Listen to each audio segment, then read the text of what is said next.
Morning, everybody. Good morning. I'll be right there.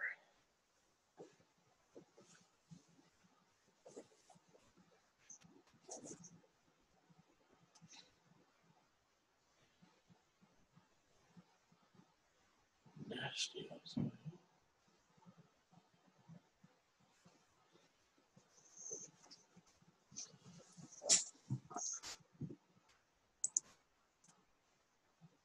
Everybody hear me? Good morning. Good. Yep. How are we all doing? Zamira, do we have you? I think we might have Zamira. You have, it's Leora. Mom is going to join, but without sound or picture. Which is awesome. Okay, she's just getting her hearing aids so she can hear you, Rabbi. I'm having trouble hearing everybody, though. Can you hear me? You can hear me? I can hear you perfectly. Yeah. So I must have something. Ah, that would explain it. And Rabbi, do you mute everyone when they get on? Yeah, and then everyone unmutes themselves. So, but Leora, I can hear you now. I just I had someone had muted my computer. I had muted my computer at some point. It was still muted. So, well, Leora, it is very good to hear your voice. Good to be here. And I imagine that your mom is right there. She's right here with me. Hey, Zamira. Hi. Hello. Good morning to both. Good morning. Awesome. Lee, it's good to have you too. How are you doing? I'm doing well. I'm so glad that I could join this. Awesome. Yeah. Are you here or are you there? I'm in North Carolina for the summer. Oh, okay. Good. What a blessing. That's awesome. Okay. Well, we have a great group. Upon reflection, I'm thinking that an hour is too long. And that's not just for this class. That's something that we're finding for a lot of our stuff. That, like, on Zoom, 45 minutes is a really good horizon. So we're going to try and keep it a little bit tighter. Okay? Okay. Welcome. Is it Janae? Am I saying it? You got it. Okay, great, Janae. Where are you? Can I ask where you're from and how you got here? I am in Greensboro, North Carolina, and I go to Temple Emmanuel, but you guys have so many different learning opportunities that you've been posting recently, so I figured I'd come see what's going on. Awesome. Welcome. It's great to have you with us, for sure. So we are in Pirkei Avot. We're in the fourth chapter, and Pirkei Avot kind of moves historically, at least the way it's assembled, by the age of the rabbi who is teaching.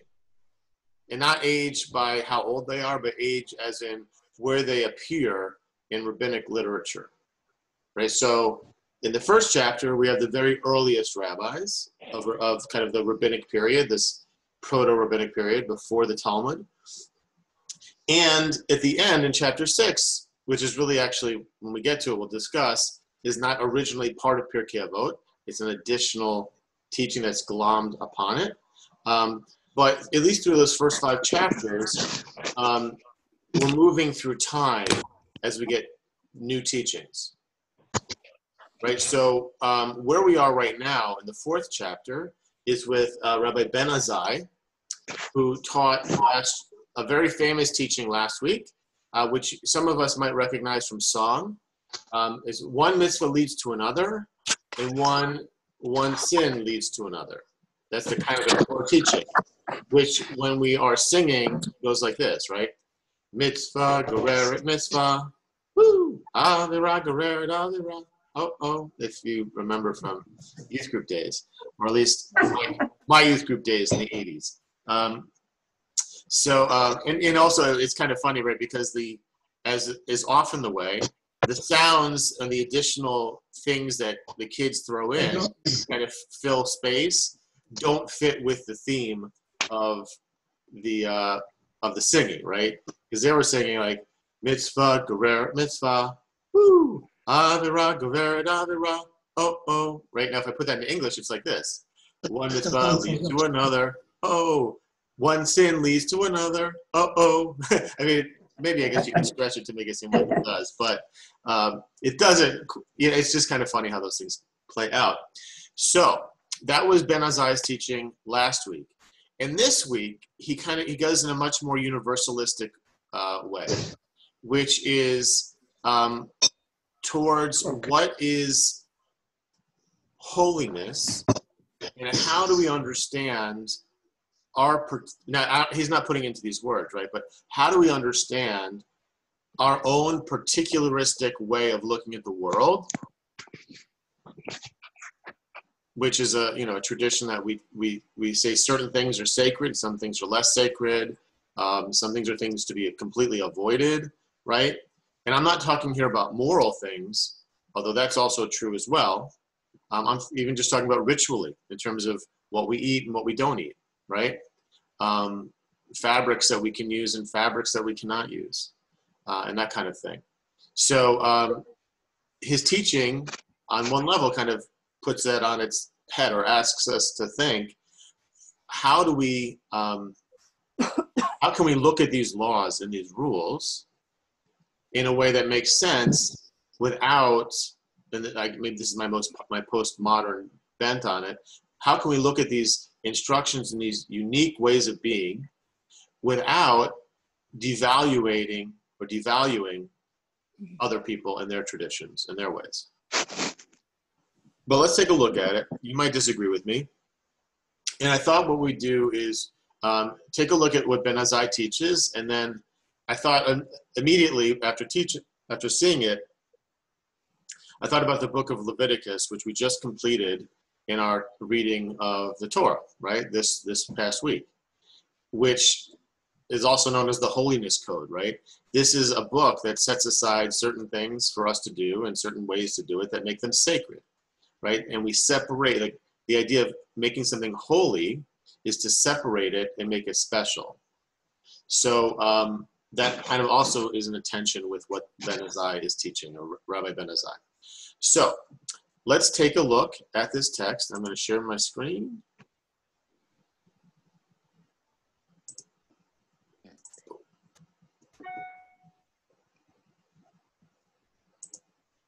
There we go.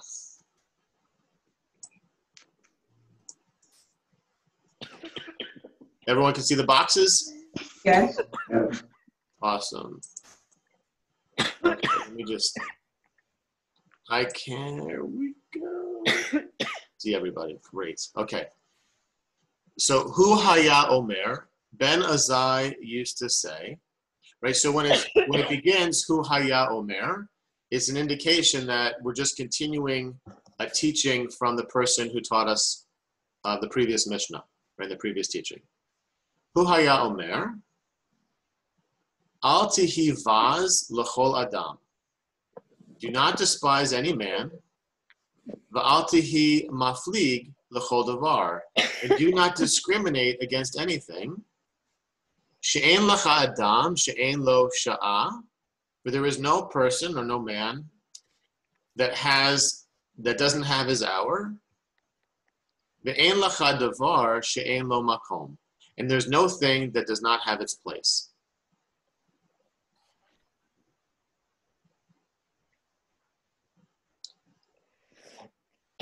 Right? Do not despise any man, and do not discriminate against anything.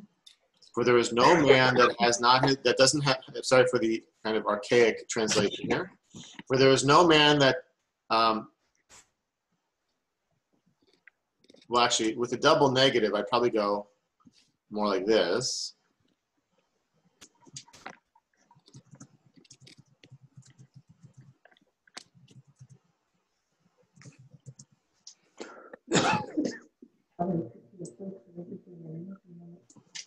I like lacks myself.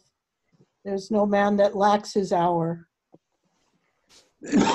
Well, so that's a great question. Who asked that? Sue? Sue, great.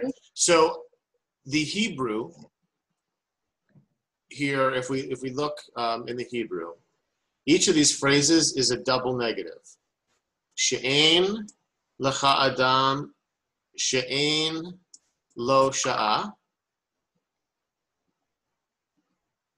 Right? And when you have a double, the word ain there is a negative.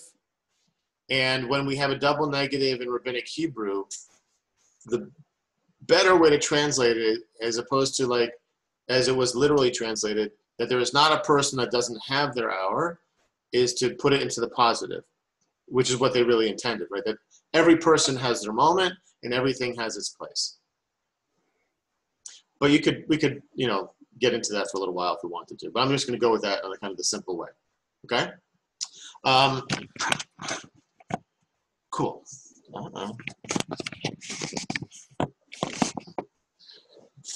So, when we read this text, I'm guessing it sounds pretty simpatico with how we look at the world. Does anybody have any reflections on it or ways that you feel challenged by it?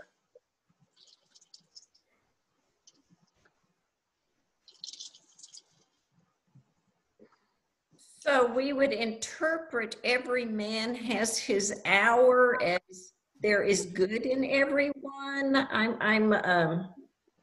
Is that how is that what that means? Yeah.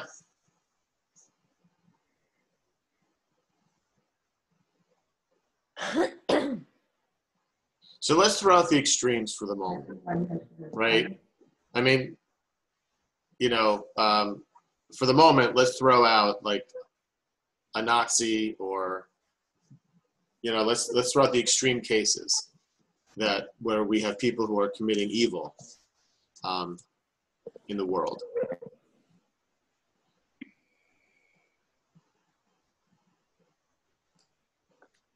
Is this more about how we should be looking at our own internal thought process as it applies to how we view other people than it really is a judgment or how we should look at other people?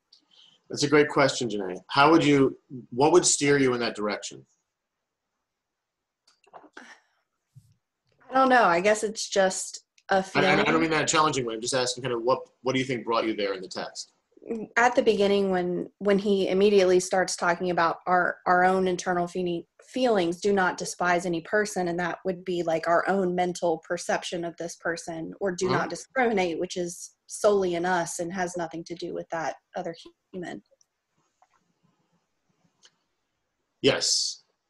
So I think that's a great cue to go off of, right? Which is the Hebrew here, baz or vaz, which I highlight there for a moment, right? Which is despise. So don't despise any person. And that is a great point, that this is an internal direction that Ben-Gideon is giving us. Right, so is Ben-Gideon then saying we can't make any rules that treat something differently than another thing, or another person differently than another based on their characteristics or their personality or their actions?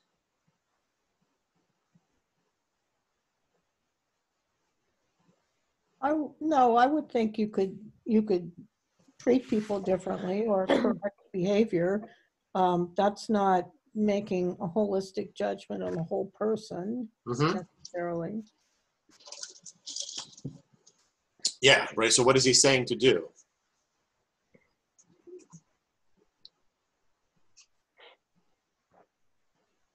What's his prescription then? Yeli. Oh, I was reading it through the lens of an educator, and it sounds like the idea of multiple intelligences. Don't discriminate against someone because they might not be a Torah scholar, right? Don't despise them because they might not have the same learning that you do or do things the same way that you do, because everybody has something that is theirs. And so it's a celebration of that, diversity of people. Beautiful, right? So let's take it from an education perspective. That's great. And I think that that does ring true to me as well when we talk about student-centered learning. He kind of put everybody on the same level. So God put everyone on the same level, Francis? The person you despise is down here and you're up here.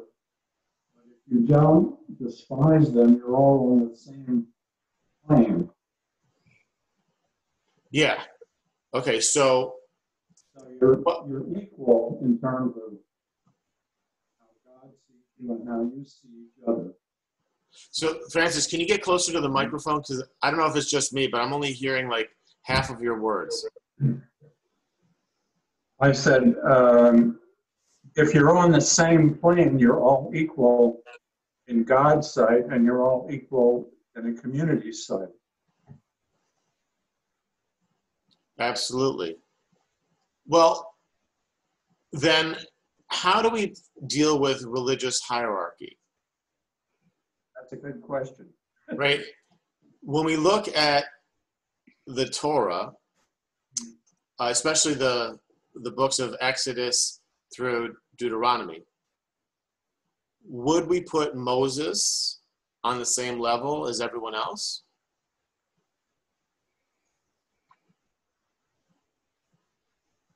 So let me ask this question. Let's look at it from both sides. Why would we be inclined from looking at the book of, the whole Torah? How would we be inclined to say Moses is on a different level than all the other Israelites or all the other people that we meet in the Torah? But he's not God.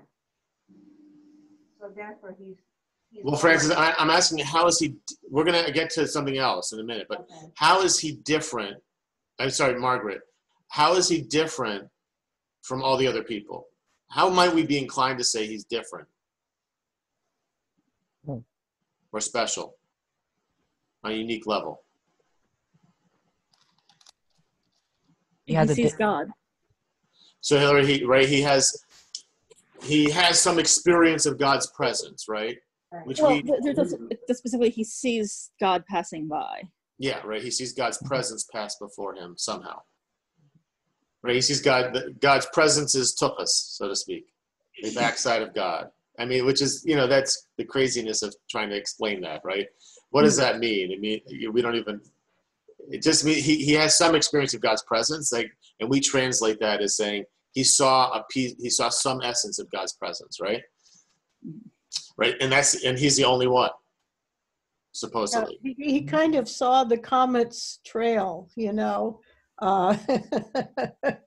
might be a less anatomical way to put it. I don't know. Right, so he saw the wake, or he saw the dust. So we could look at it that way, say he had this experience of proximity to God's presence that no one else had. Anything else? Any other way that we could look at in the Torah and say that Moses is completely different? Well, God is saying you're not only a slave, but you're holy, which means that gives them a new perspective of who they are. Say that again, Francis. I say God is saying you're no longer a slave. You are holy Yeah. in my eyes, and therefore you must treat one another. Well, I'm not looking at this. I don't mean for us to necessarily look at this text from the Torah yet. Just kind of asking from our background. But Lior, you were gonna. No, Zmira wants to say something. Very nice. Thanks. I'm here. No? The thing is that, first of all, Moses was the leader, but he was mortal, and when we are mortal, we are not God. And the fact is that nobody knows where he is buried, so nobody will ever go and take it as a place of God, if you know about it. Yes, right. So Moses was unique, but He also was human still being. human. Yes. He was the leader. Yes. And Zamira, what I hear you saying is that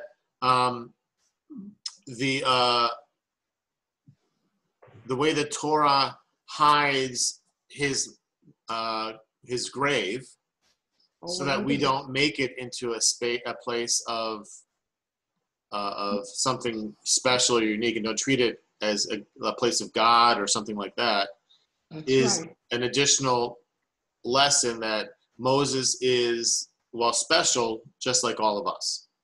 That's exactly it. He was a leader. A leader, but a human being, right? Yeah. And we can go to his gravesite, right? When does Moses die? On Har Nevo. Yeah. Bahar Nevo, yeah, that's where he dies. But when does he die? Right before they enter the land. Right before they enter the land, right? And now he dies as part of the generation that came out of the land of Egypt, right?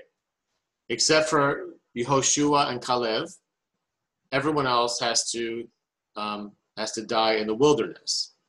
And Moses, even though he's super special, right? Even though he sees God's presence and he's got that proximity, he has to die in the wilderness too. So that's something that keeps him with us as well. Okay, so like we can see even with someone as unique and special as Moses, that if we were going to take the beginning of this teaching and flip it on its head, in the same way that we're not supposed to despise a person or discriminate against anything, perhaps we're not supposed to aggrandize a person and make them more than they are as well, right? That's a good flip on looking at it in that way. Sorry for my inexact language, right? It helps us kind of look at it through both sides of the lens, and to see how does it teach us in one direction and also the other, because there's a relationship, right? What's the relationship between despising and, for lack of a better word, unless you want to give me a better one, aggrandizing a person? What's the connection there between doing both of those things? Hi. Oh. What was that? I don't know who is speaking. Well, you're speaking right now, Zamira. Okay. The thing is that nobody should take himself as God's assistant. We are human and we are mortal. And don't take yourself too seriously. And don't think that you are better than somebody else. That's great, right? So that's a great internal way to look at yourself. Don't be a wise guy. Don't be a wise guy. If we're following Ben Azai's advice, right? He's talking about also how we look at other people. So when we look at other people, I'm putting forth the argument that there's a similarity to despising a person, or not a specific person, but the act of despising something or someone, and aggrandizing. In both cases, you're exaggerating some qualities about them and taking essentially a part of them and making it sort of perhaps bigger than it was in reality. Right, so really well put, Hillary. So we're taking one aspect and we're painting their entirety of their existence with that one aspect. right?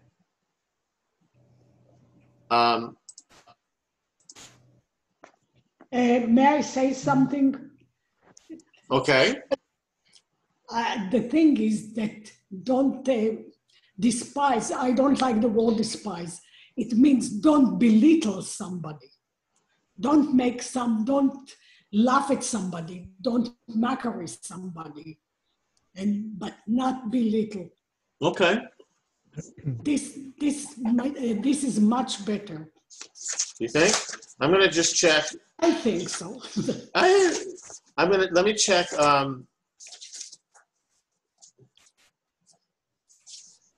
Well, if I'm looking at Yitz Greenberg's translation, and he says, "Do not deprecate any person."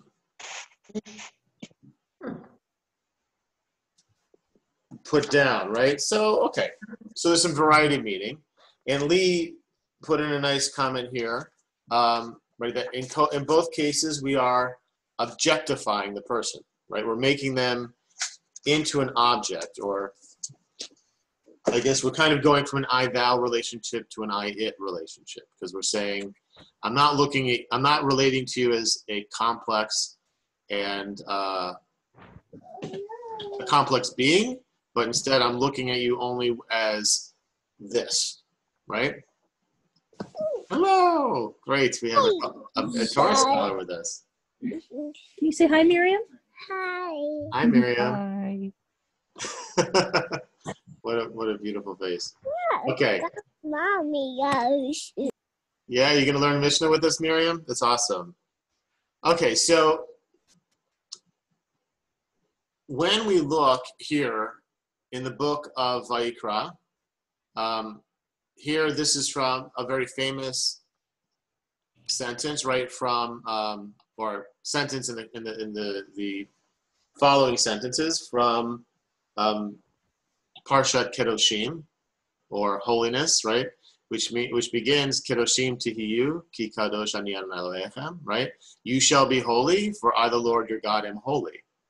Which is a beautiful sentence, depending on what you mean by holy, right? I mean, it sounds great, and it probably would work really well on a T-shirt.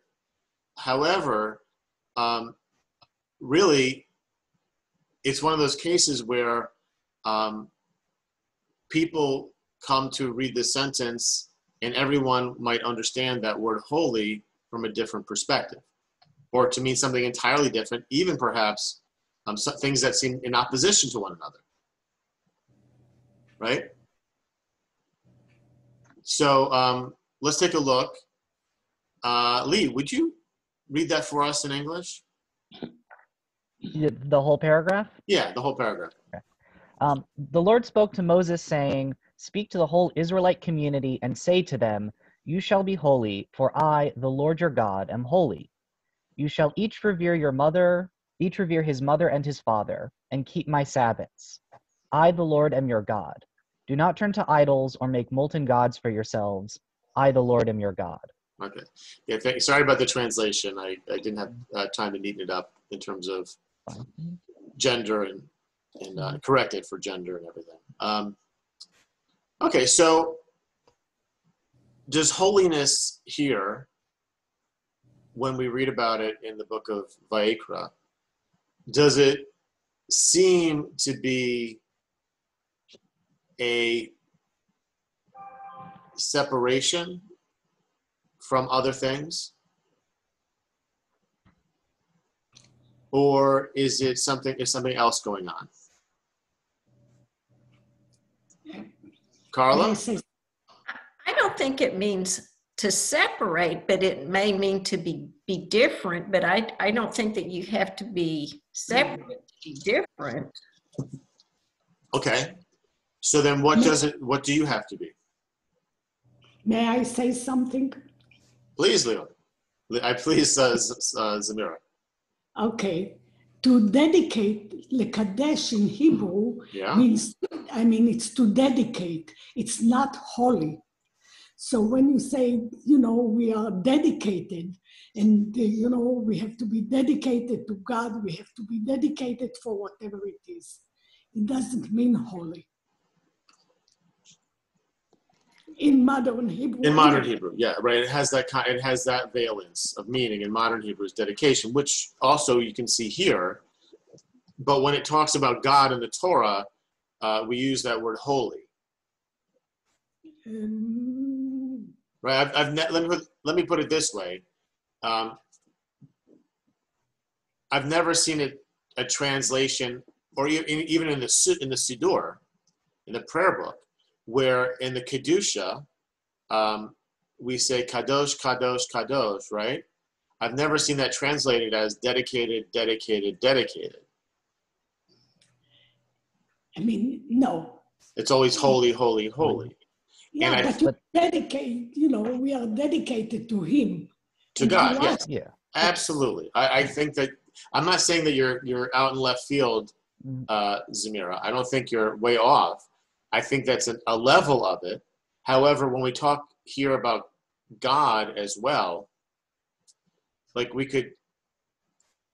I think if we use the word Kadesh with another person or outside of God, then dedicated would make a lot of sense.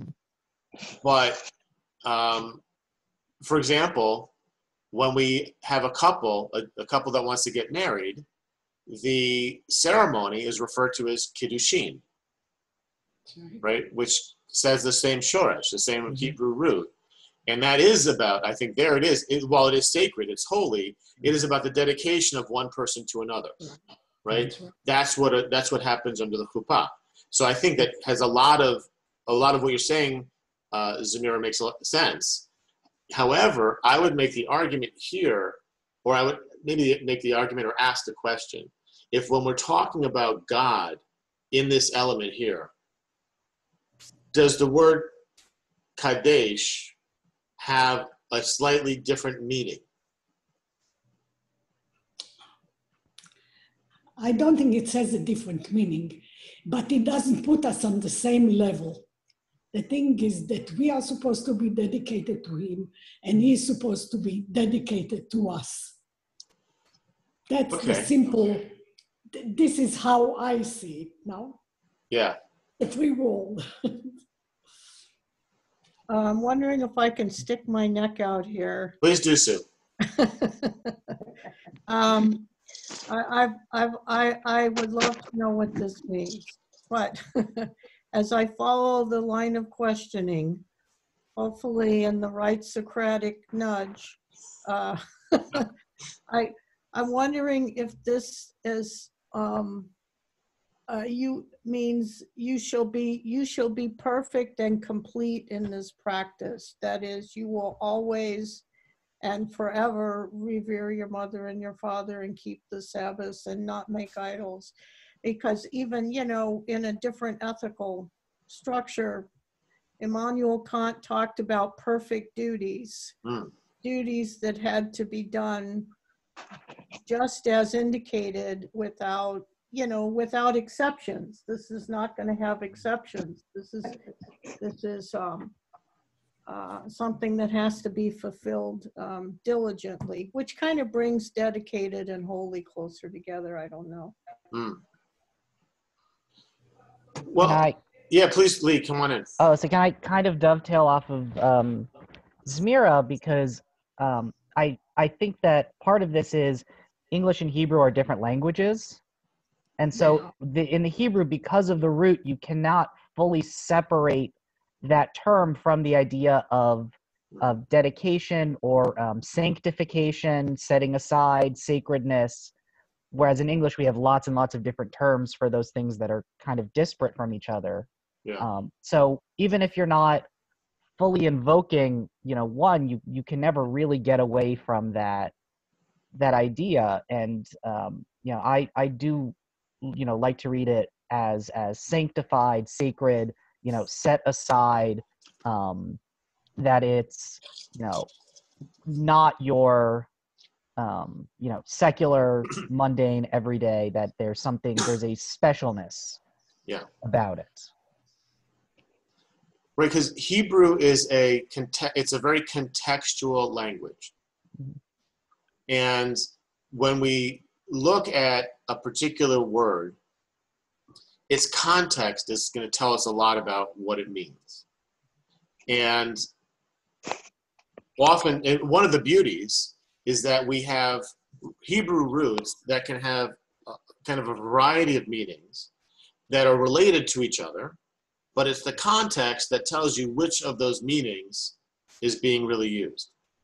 And even to the point where a word that in one context can kind of be insulting, in another context can be not insulting, right? So here, I think this is a great kind of inflection point to kind of turn around a little bit, because I want to kind of do a U-turn back to Ben Azai, based on this, right? That the context of when we're talking about God, and I think this is probably something you all know, is different than the context of when we're speaking about one another, or really anything in our world. And I want to base that observation for the moment, especially on something that Lee wrote in the chat, which is when we take a characteristic, right, and we put it upon another person in its entirety, right, we're objectifying them, right? We are we're painting them with one brush, and we're leaving an I-thou relationship and going into an I-it relationship to go with Buber. With who? Buber. Buber, thank you. Mm-hmm. Yeah, my brain. To go with Buber. So, but here, right, when we talk about God, we speak about the perfection of God. As much as we can know, because anything we can describe of God is just our experience, but we ascribe, one of the things that we project onto God or ascribe to God is perfection, meaning there's no lacking. And so when we paint God with that brush of holiness, I ask, are we objectifying God?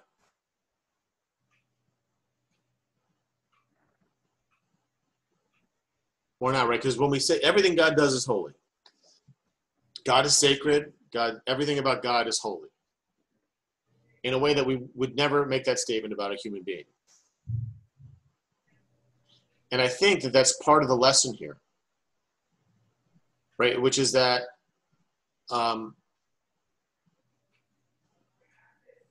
when we look at God as this example and we try to kind of wrap our heads around what God is and what God wants of us or demands of us, we put on God certain attributes or certain understanding that we should be very careful not to approach either positively or negatively about another person. That's right. Right? That we are all complex and mixtures of all kinds of stuff, and there's no one who's perfect, and there's no one who's perfectly good, and there's no one who's perfectly evil. Right? There are people who do horrible, horrible, evil things.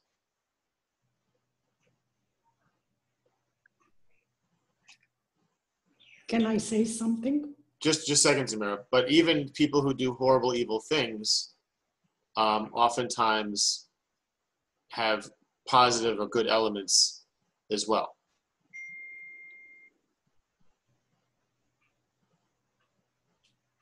So I would just put out that Ben Azai here is challenging us to keep that lesson in mind,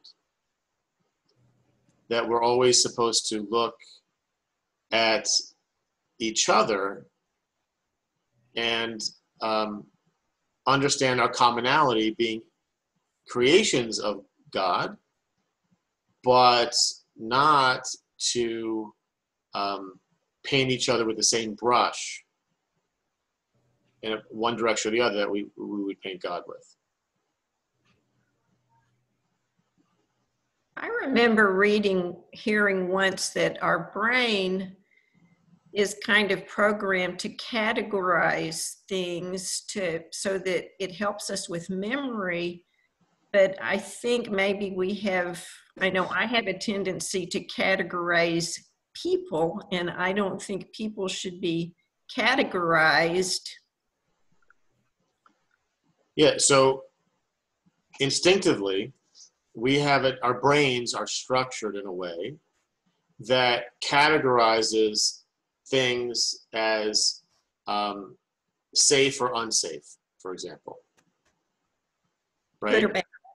Good and bad, because our brains are there to keep us physically safe. And that's a first order of, a kind of a first order action that they do, right? So recognizing patterns as either safe or unsafe is one of the things our brains are very structured to do, right?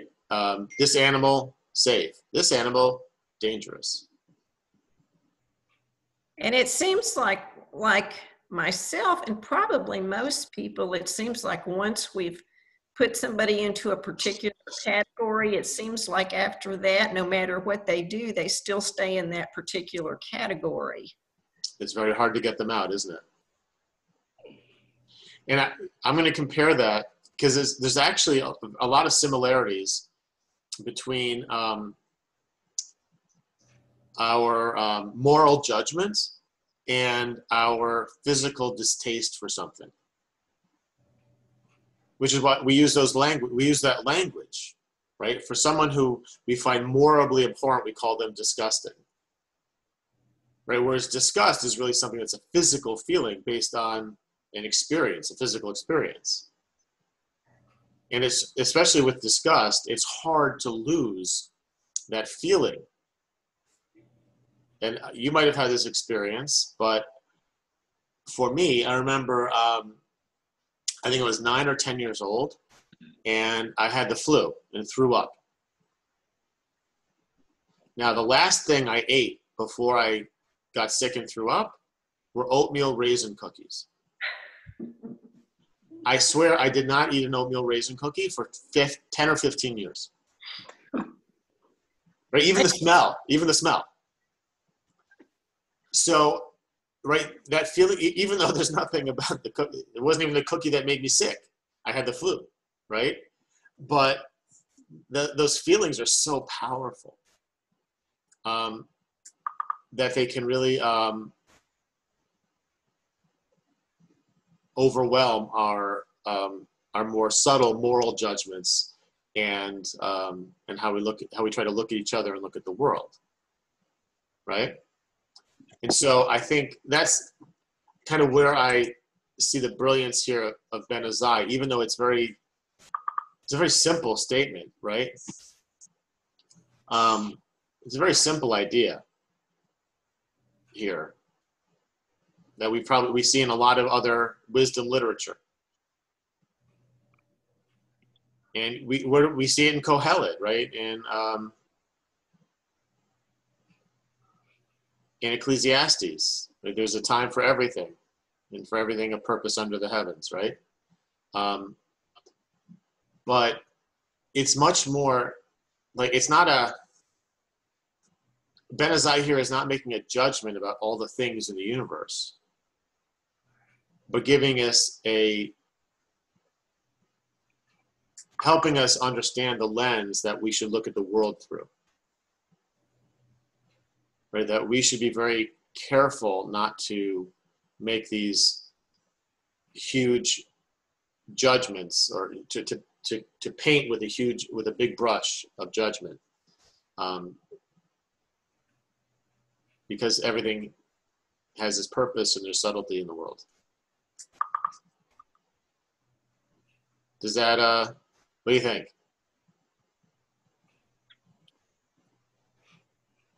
Don't play Very God. difficult Zamira, don't play God. Exactly. Awesome. because I despise certain political people. Francis, you got to move closer to the microphone. I don't know where the microphone is. I say it's a very difficult teaching because in politics I despise certain people. Yeah. And I tend to discriminate against them. We all do, don't we? And that's especially in this day and age, even more. Right. But other people are elevating them, you know. It's so funny how our responses often have less to do with the actual person or issue or action that's taken than it does with how other people are reacting to it. Right? Yeah. Like, to be in an environment where we don't judge, that's a complex thing, but sorry, I just think that it's a great point, Francis, but let's end on that point because it's 10:47. Let's not go too much further. So great. Well, everyone, next week we get to Mishnah 4 in chapter 4.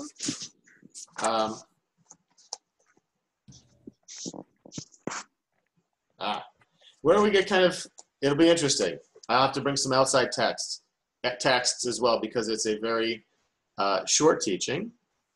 Rabbi Levitas Ish Yavne Omer. So this is Rabbi Levitas, who is from the town of Yavne, which I'll probably do a little history about next week. Ma'od heve shafal ruach. Be very humble in your spirit. She tikvat enosh rima. I think I hear Zamira laughing at the Hebrew, right? For the hope of humanity is a worm. Be humble in spirit because the hope of humanity, and you can add in brackets here, ends in a worm. Okay? So that's a pretty deflating statement. Let's see what we can do with it next week, everybody. Have a great week, and I'll see you next time. Thank you. Great to see everybody. Bye, you all. Shalom, you all. Shalom. It's great to hear your voice, Zamira. Yes. Bye-bye. Bye. Bye.